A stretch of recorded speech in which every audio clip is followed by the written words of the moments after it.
Hi, everybody. This is Fred Bruin with Remax Parkside Real Estate. It is Wednesday, May 27th, and I'd like to take a moment to talk to you a little bit about real estate and where it fits into today's activities with the virus, unemployment, and the slow reopening of the state, and how it's all coming together. So let's get right to it. We'll get into where we go. There we go. Get into my little PowerPoint here. Weekly jobless claims released May 21st totaled nearly 2.4 million. That's a lot. It's still a lot.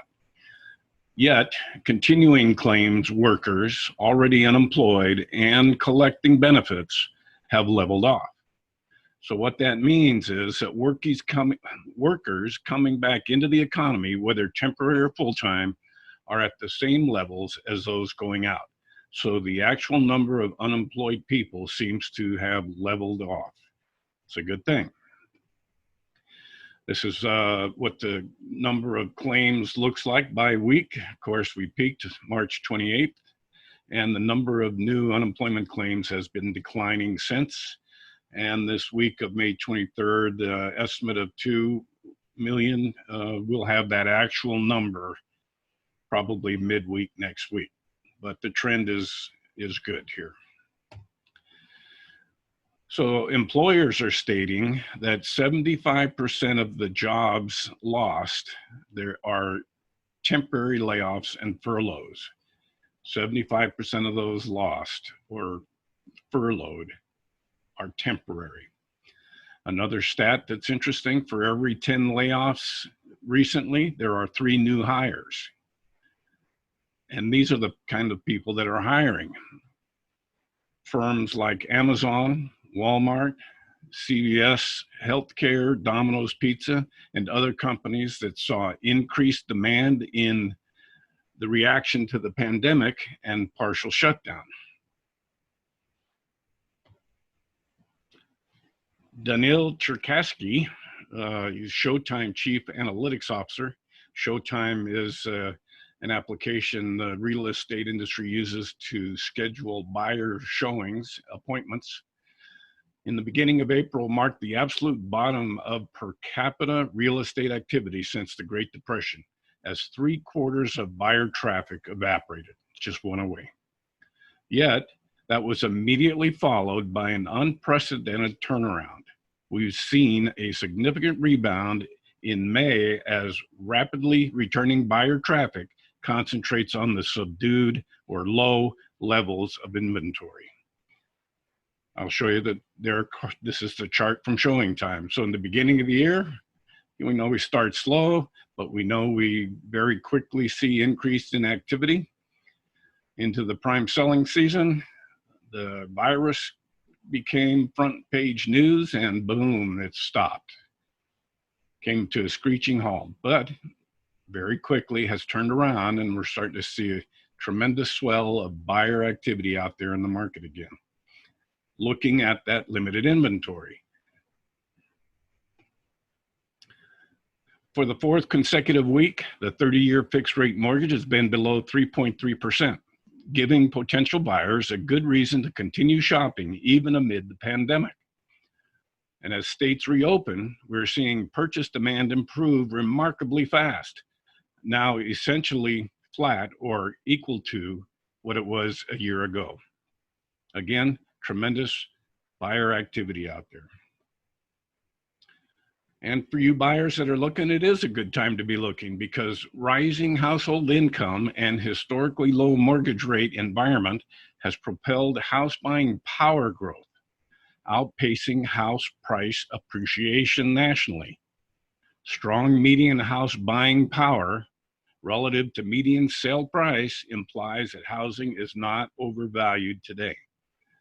The buyer's in a very good position these days to be out shopping. It takes far less of their income to pay for their monthly housing expense because of increasing household income and decreasing mortgage rates. Applications for mortgages to purchase homes gained for the 6th consecutive week to a level that was 6.7% higher than a year ago. So we're busier today than we were a year ago in the real estate business. So why this summer is the 2020 real estate season? That's easy. Everybody knows springtime is the best time. Well, we hit a speed bump this spring. It pushed us out about 3 months, and let me show you what I'm talking about. This is in our little local market here in northern San Luis Obispo County.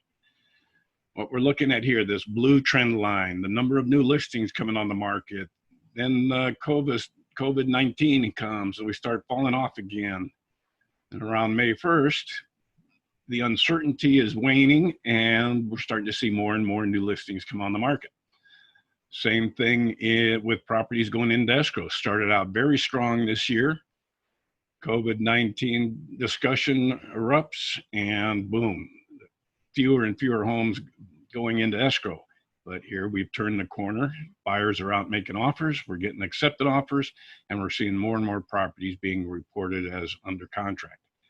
And the same thing with this green line, the number of sales was falling off through the coronavirus debates and seems to have flattened out and has just now started to turn the corner. Of course, we know we're going to be lower here because we didn't have them in escrow back here. So this will start turning around at a much better pace as well in the next month or two.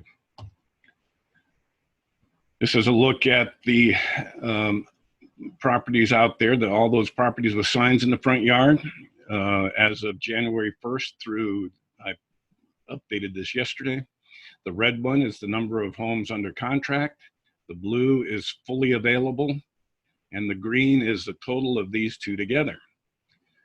So as we can see, the demand fell off, but has certainly turned the corner and is picking up again. We have strong demand. We have additional total number of listings on the market, but we're not gaining any fully available listing. In fact, we're losing in that category because the demand is there to absorb it as it comes onto the market. Very strong seller's market and a good time to be shopping as a buyer because of those issues we talked about a few frames ago. This is a number of homes in escrow on any given day, but it's a comparison between 2020 and 2019. And I bring this up again because it's been in some of my other posts, just because it's so dramatic. The red being 2020. The number of homes in escrow started out very strong this year. It was going to be a great year. Fell off very quickly, but we've turned the corner and it's starting to really push up hard. I pulled this yesterday at 198. Today it was at 207. We're going to be over 300 before this thing starts to flatten out. So again, a very strong indication that the real estate market is strong.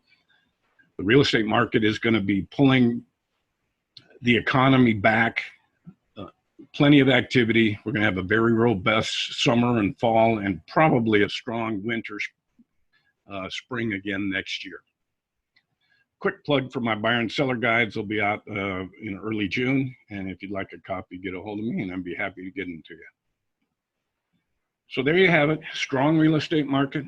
We could always be doing better. If you've been thinking about selling, there's very little competition out there, very few homes on the market to compete against. If you're thinking about buying a home, it's a great time to be buying a home.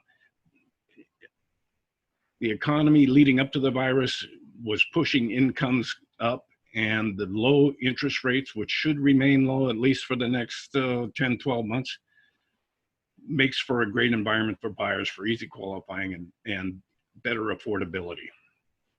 Okay, well, that's it for this one. Thanks for listening, watching, and we'll see you next time.